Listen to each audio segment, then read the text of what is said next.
Hello everyone, viewers. We all have a picture in our minds when we hear the words Ark of the Covenant, a golden ornate box carried on poles by solemn priests. Inside, the 10 Commandments etched in stone. It's a symbol of faith, a holy relic, the centerpiece of countless stories. But tonight, I want you to set that image aside. Look past the gold, beyond the stone tablets, and ask it, what if the stories of its power weren't just simple miracles, but consistent, repeatable demonstrations of something else entirely? What if the Ark of the Covenant was a machine, an artifact of ancient, forgotten science, whose blueprints were delivered from a place beyond our understanding, and whose power could level cities and rewrite the destiny of nations? The stories are there, hidden in plain sight. Tonight, we uncover the story of that machine. The story begins in fire and thunder, on a mountain that trembled and smoked. Mount Sinai. Moses, the leader of a fugitive nation of former slaves, ascends into a storm cloud that crackles with an energy the likes of which the world had never seen. He is alone, cut off from his people, standing in the presence of a power that identifies itself as the creator of. When he returns, he carries not only 2 tablets of stone, but something else, a set of instructions, a blueprint, and it is one of the most detailed, specific, and technically precise schematics in any ancient text. This wasn't a vague command like build a holy chest. The instructions recorded in the book of Exodus are meticulously detailed. Like an engineer's manual, the dimensions were exact, 2.5 cubits. It had to be built from acacia wood, a dense, hardy timber known for its resistance to decay. But this wooden core was not to be seen. It was to be overlaid inside and out with pure hammered gold. Think about that for a moment. Acacia wood is an excellent electrical insulator. Gold is one of the world's best electrical conductors. You have a wooden insulator completely encased in a golden conductor, but the design goes further. A solid gold lid, the caporet or mercy seat, was to be placed on top, and forged from this single piece of gold were to be 2 cherubim, angelic figures with massive wings, facing each other, their wings stretching forward to overshadow the lid. Their wings would almost touch, creating a focal point, a gap, right above the center of the ark. In electrical engineering, were these cherubim acting as terminals for a massive electrical potential stored within the device. The specificity continues. 4 gold rings were to be attached to its corners, through which acacia poles, also overlaid with gold, would be inserted. The instruction was clear: the poles were never to be removed. The ark was always to be carried by these insulated handles. It was never under any circumstance the kind you see on a high-voltage transformer. Danger, do not touch. And who could approach this device? Not just anyone. An entire priestly class, the Levites, were consecrated for its service, and only one man, the high priest, could enter its final chamber, the Holy of Holies, and only once a year. His uniform was as specific as the ark's design. It involved layers of linen, a breastplate set with. The bells were said to be a safety measure, as long as the priests outside the chamber could hear the high priest moving and the bells ringing. They knew he was still alive. If the bells went silent, it meant he had made a fatal error and been struck down. Was this elaborate costume a form of spiritual insulation? Or was it, with its strange combination of metals and fabrics, a form of protective gear designed to shield the wearer from a powerful... This was not a simple piece of furniture. It was a complex assembly of conductors and insulators with specific points of discharge and strict handling protocols. The question wasn't just what it was, but what it could do, and the Israelites didn't have to wait long to find out. The machine was built. It was placed in their midst, and the world was about to witness its terrifying power firsthand. It was housed in a portable sanctuary, the tabernacle, a tent of intricate design that was, in itself, an architectural marvel. But its true power was not in being stationary. It was designed to move, to be a vanguard. As the Israelites journeyed through the desolate wilderness, the ark went before them. The texts say a pillar of cloud by day and a pillar of fire by night guided them, emanating from the tabernacle. Stories from this period are strange. When the ark moved, the tribes moved. When it stopped, they stopped. It was described as searching out a resting place for them. This suggests a form of intelligence, or at least a powerful guiding function. But it wasn't just a guide, it was a weapon. In the book of Numbers, a prayer is recited every time the ark sets out. Rise up, Lord, may your enemies be scattered, may your foes flee before. And when the ark came to rest, the prayer was, Return, Lord, to the countless thousands of Israel. A deactivation command, the language is that of deploying and securing a powerful, mobile weapon system.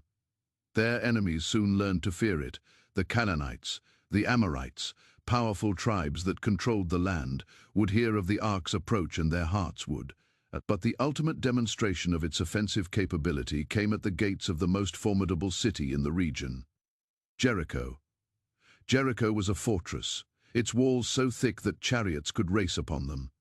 It was impregnable to conventional siege warfare of the time. The Israelites were a nomadic people, not a trained army of engineers.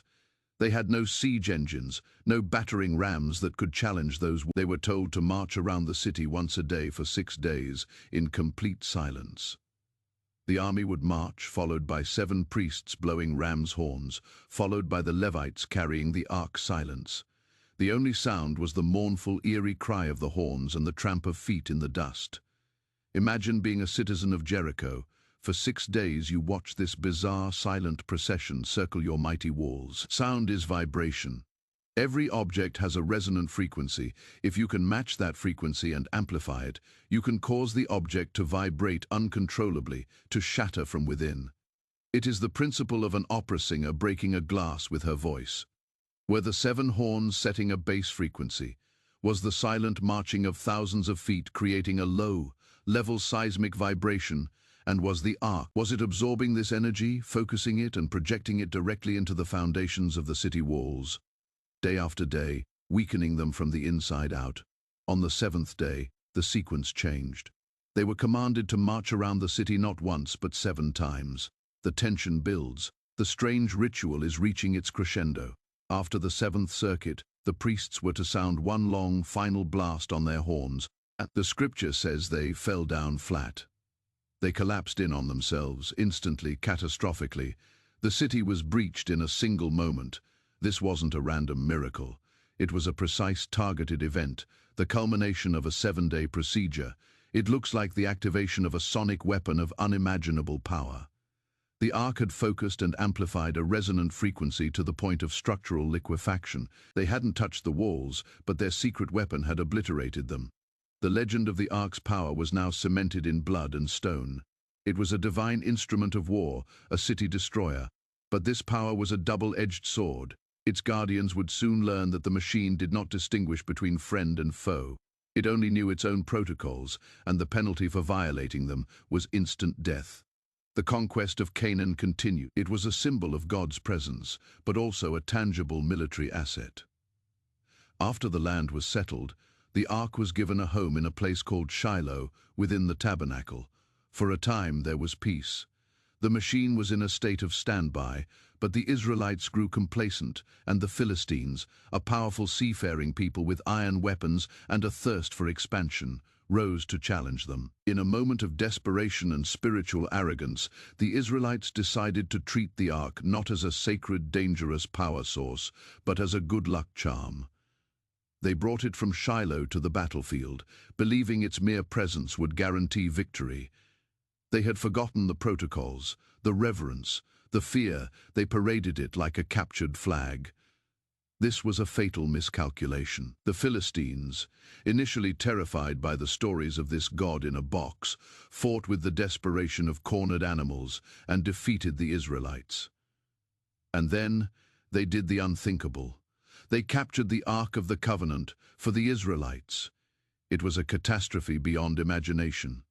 Their God had been captured, but for the Philistines, it was the ultimate triumph. They carried the Ark in a victory procession to Ashdod, one of their 5 major cities, and placed it in the temple of their chief god, Dagon, as a trophy. They set the Ark of the Covenant right next to the massive statue of their fish.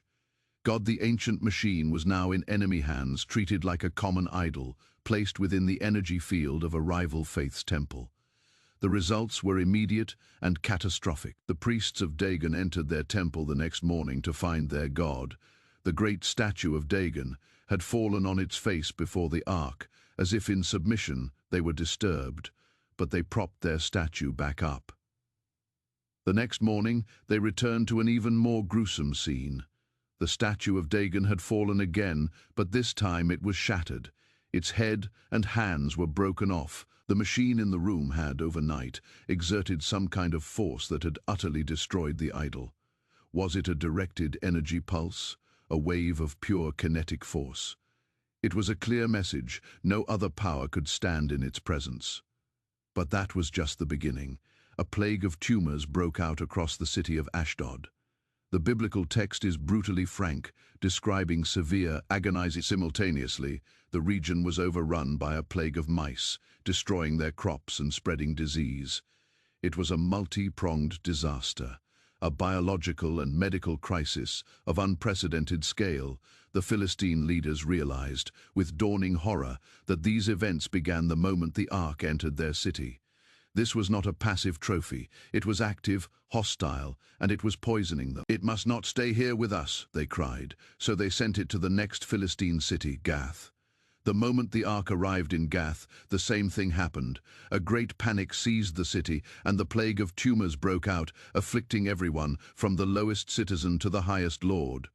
The machine was seemingly emitting a field of energy radiation, perhaps, or a biological agent that was devastating the population. But the people of Ekron saw the procession coming and cried out in terror, "They are bringing the ark of the God of Israel to us to kill us and our people." They refused to accept it by now. All 5 Philistine cities were in a state of total panic. Their prize had become their curse. Their leaders, their priests, and their diviners held an emergency council. They had a damaged nuclear reactor on their hands, and they had to appease the angry god whose weapon they had stolen. They couldn't just dump it at the border. There had to be a ritual, a protocol, to appease the power they had offended. On the advice of their priests, they constructed a guilt offering. They created 5 golden tumors and 5 golden mice, one for each of their cities, acknowledging the specific plagues that had ravaged them. They placed these golden models in a cup. Then they took a brand new cart, one that had never been used, and hitched to it 2 cows that had just calved and had never been yoked. They took the calves away from the mothers, ensuring the cows' natural instinct would be to return to their young. Then they placed the ark on the cart and simply let the cows go. If the cows went straight toward the Israelite territory of Beth Shemesh, without turning, it would be a sign. It was a final, desperate experiment. The Philistine lords watched from a distance as the 2 cows, against all instinct, turned directly towards Beth Shemesh, lowing as they went, never straying from the path. They walked a straight line for miles, pulling the cart, delivering the deadly machine back to its people. The arrival of the ark in Beth Shemesh should have been a moment of pure joy for the Israelites. Their God had returned. It was just as dangerous to them as it was to their enemies. The men of Beth Shemesh, farmers and villagers, crowded around the cart, celebrating. In their excitement, some of them peered inside the ark. A direct violation of the most sacred protocol. The result was instantaneous and lethal. The text says 70 men were struck down on the spot. A flash of light, a burst of energy, 70 people dead. The people of Beth Shemesh were overcome with the same terror that had gripped the Philistines. They cried out, "Who can stand in the presence of the Lord, this holy God? To whom will the ark go up from here?" They now understood. This was not a pet to be paraded or an idol to be worshipped. It was a raw, untamable power that demanded absolute obedience to its operational rules, and the slightest deviation resulted. From Beth Shemesh, the ark was taken to the town of Kiriath Yearim, to the house of a man named Abinadab. It was placed on a hill, and his son Eleazar was consecrated to guard it. And there it remained, in quiet isolation, for 20 years. No one dared to move it. No one dared to approach it improperly. The memory of the Philistine plagues and the massacre at Beth Shemesh was too fresh, too terrifying. It would take a new king, a man of incredible ambition and vision, to dare to move it again and attempt to harness its power for the glory of a new kingdom. If you are finding this exploration of the ark's hidden nature compelling, take a moment to hit that like button and subscribe to the channel. We have so many more mysteries to uncover, and your support helps us bring these stories to light. Now, let's get back to the story of the... After years of civil war, David had united the tribes of Israel and captured the city of Jerusalem. Making it his capital, he wanted to make Jerusalem not just the political center of his kingdom, but the spiritual center as well. To do that, he needed to bring the ark to his new city. He wanted to harness its power and prestige. It was a brilliant political move, but it was also an incredibly dangerous undertaking. David assembled a massive procession, 30,000 of his best men, to escort the ark. He was determined to do this with pomp and celebration, but he made a critical error, one born of enthusiasm rather than reverence. He placed the ark on a new cart, just as the Philistines had. The law, the original blueprint, was clear. It was to be carried by Levites, using the insulated poles, a cart jostling. The procession was joyful with music and dancing. David himself was dancing before the ark with all his might. But as they reached a place called the threshing floor of Nacon, the oxen stumbled. The cart tilted violently, and the ark began to slide. A man named Uzzah, one of the sons of Abinadab who was guiding the cart, instinctively reached out his hand to steady the ark. He touched it in that instant. But let's re-examine that moment through a technological lens. The machine, which had been building a static charge, was suddenly jolted. Its equilibrium was disturbed. Uzzah, a human being made of water and conductive salts, touched the golden conductor. He became the ground wire, the stored energy, a massive electrical potential discharged through his body in a single... Uzzah's death was the result of a high-voltage arc, an industrial accident with a divine power source. The smell of ozone must have filled the air as his lifeless body fell to the ground. The celebration stopped dead. The music died. A terrified silence fell over the 30,000 men. King David was shaken to his core. He was both afraid and angry. He cried out, "How can the ark of the Lord ever come to me?" It didn't care if you were a Philistine enemy or a devoted Israelite trying to help. It only obeyed its own physical laws. David was so frightened that he abandoned the entire procession. He diverted the ark to the nearby house of a man named Obed, Edom, a Gittite. He wouldn't dare bring it into his city for 3 months. The ark remained at the house of Obed-Edom, and David watched from a distance, expecting to hear of more. His family was flourishing. His crops were abundant. His livestock were multiplying. David realized his mistake. The power of the ark wasn't inherently malevolent. It was a source of immense energy. If handled correctly, with the proper protocols, that energy could be beneficial. If handled incorrectly, it was lethal. It was like nuclear power. It could light a city or destroy it. He gathered the Levites, the priestly class designated for this task. He told them, "It is you the Lord has chosen to carry the ark of God." He had new poles made, according to the specifications. This time, there would be no cart. The Levites consecrated themselves, undergoing purification rituals. They carefully inserted the poles through the rings and hoisted the ark onto their shoulders. They were the living insulation. With every 6 steps the Levites took, they stopped and offered sacrifices. The transfer of the power source was being done with the utmost care, monitoring its stability at every stage. David, ecstatic and relieved, danced before the ark with abandon as it was finally brought into a special tent he had prepared for it within the city walls. The machine was now in his capital. The heart of his kingdom now contained a power source. David dreamed of a permanent home for the ark, a containment facility of unparalleled magnificence. He wouldn't live to build it, but his son Solomon, David's heir, was a man of legendary wisdom and wealth. His greatest achievement was the construction of the first temple in Jerusalem. This was not just a place of worship.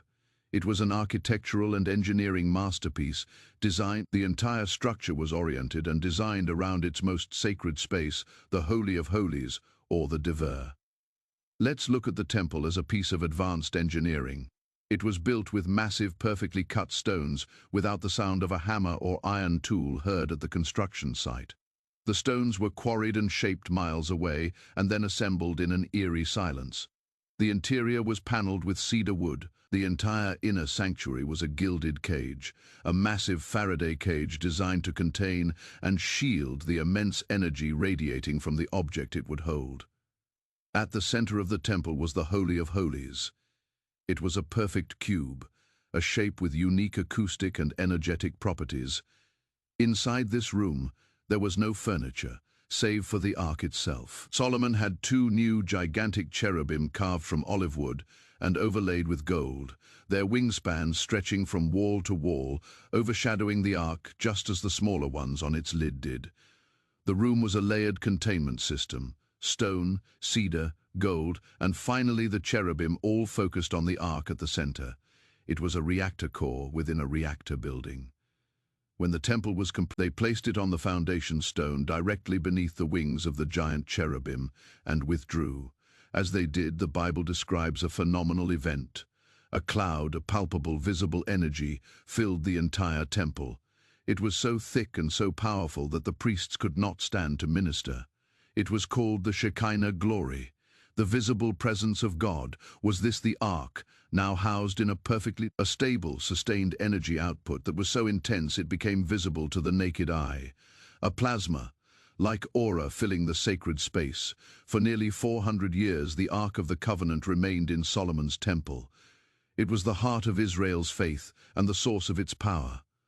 The high priest would enter the chamber once a year on the Day of Atonement, Yom Kippur, to stand in the presence of that power. The temple stood as a monument, a wonder of the ancient world. But it was also a prison, a containment facility for an artifact of terrifying, unpredictable power. And then, one day, it was gone. The decline of the kingdom was slow and painful. After Solomon's death, civil war split the nation in two. Idolatry and corruption weakened the state.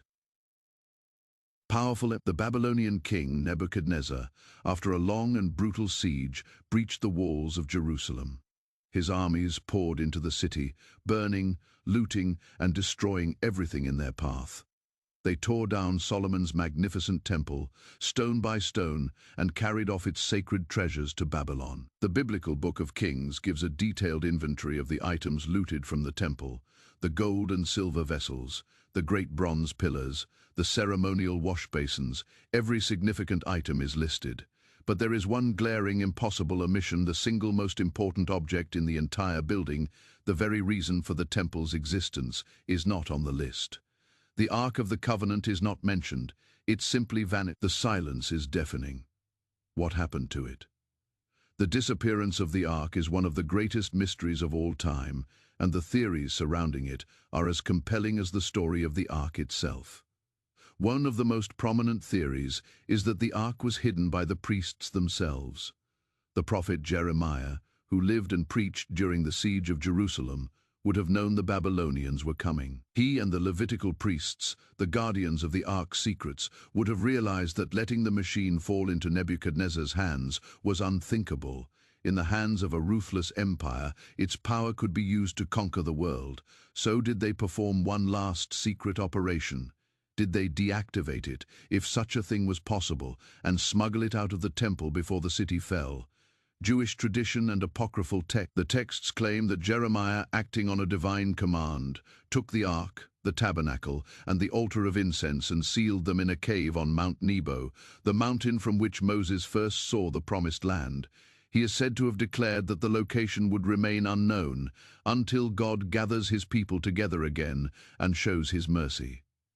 This theory suggests the ark is still out there, hidden in the Jordanian. Another, more recent variation of this theory points to a location directly beneath the Temple Mount itself. For centuries, rumors have circulated about a vast network of tunnels and chambers carved into the bedrock under Jerusalem. Some believe that the priests of Solomon's temple, knowing an invasion was inevitable, lowered the ark into a secret chamber deep underground, a place so well hidden that it has remained undiscovered. Modern politics and religious sensitivities make any large-scale archaeological excavation under the Temple Mount impossible. So if the ark is down there, it is likely to remain so for the foreseeable future, a sleeping giant beneath one of the world's most contested pieces of real estate. Then there is the theory that it was captured, but not by the Babylonians. What if another power got to it first? While the Bible says he took the treasures, it doesn't specify the ark. The popular movie Raiders of the Lost Ark was based on this idea that the ark was taken to Egypt and hidden in the city of Tanis. While it makes for a great story, there is little historical evidence to support it. But there is another story of the Ark being taken, not by an enemy, but by a friend, a story that is the official history of an entire nation. According to this tradition, the Queen of Sheba, who visited Solomon, had a son with him named Menelik. When Menelik grew to adulthood, he traveled to Jerusalem to meet his father. When he returned to Ethiopia, the story claims he took the Ark of the Covenant with him, either with Solomon's blessing or by secretly swapping it with a replica. According to the Ethiopian Orthodox Church, the Ark of the Covenant was brought to Ethiopia over. They claim it is kept in a small, unassuming chapel next to the Church of Our Lady Mary of Zion in the holy city of Axum. It is guarded by a single virgin monk who is chosen for life and is the only person on earth allowed to see it. He never leaves the chapel grounds and, upon his death, names his own successor. This is not a legend to them. It is their history, the foundation of their faith and their national identity. Is it possible that the world's greatest lost artifact is not lost at all, but is sitting in a quiet town in the Ethiopian highlands, guarded by a lineage of devoted monks? These theories have fueled treasure hunters and archaeologists for centuries. The Knights Templar, who were stationed on the Temple Mount for nearly a century during the Crusades, are rumored to have been searching for the Ark, and some believe that the discovery of the Copper Scroll, one of the Dead Sea Scrolls, which lists a massive inventory of hidden treasure, has led many to believe it contains a coded map to the Ark's location. And so the search continues. The story of the Ark has become a quest, a hunt for a lost piece of our own history that defies easy explanation. But the ultimate question remains: if it were found today, what would we actually have? A device built with a science we do not understand. Would it be a source of unlimited clean energy, a communication device to speak with its creators, or a weapon of mass destruction so terrible that its keepers chose to bury it rather than risk it being used again? The story of the Ark of the Covenant is more than just a biblical tale. It is the story of a technology that appeared in our world, demonstrated a power that bent nature. It challenges the line we draw between faith and science, between miracle and machine. The Ark remains an enigma, a golden question mark at the very heart of human history. Whether it was a divine relic, an alien artifact, or a piece of lost human technology, its true nature is a mystery that continues to fascinate and confound us. The box itself may be lost, but its power and the questions it raises are with us still. It helps us create more content just like this. Thank you for watching, and see you in the next one.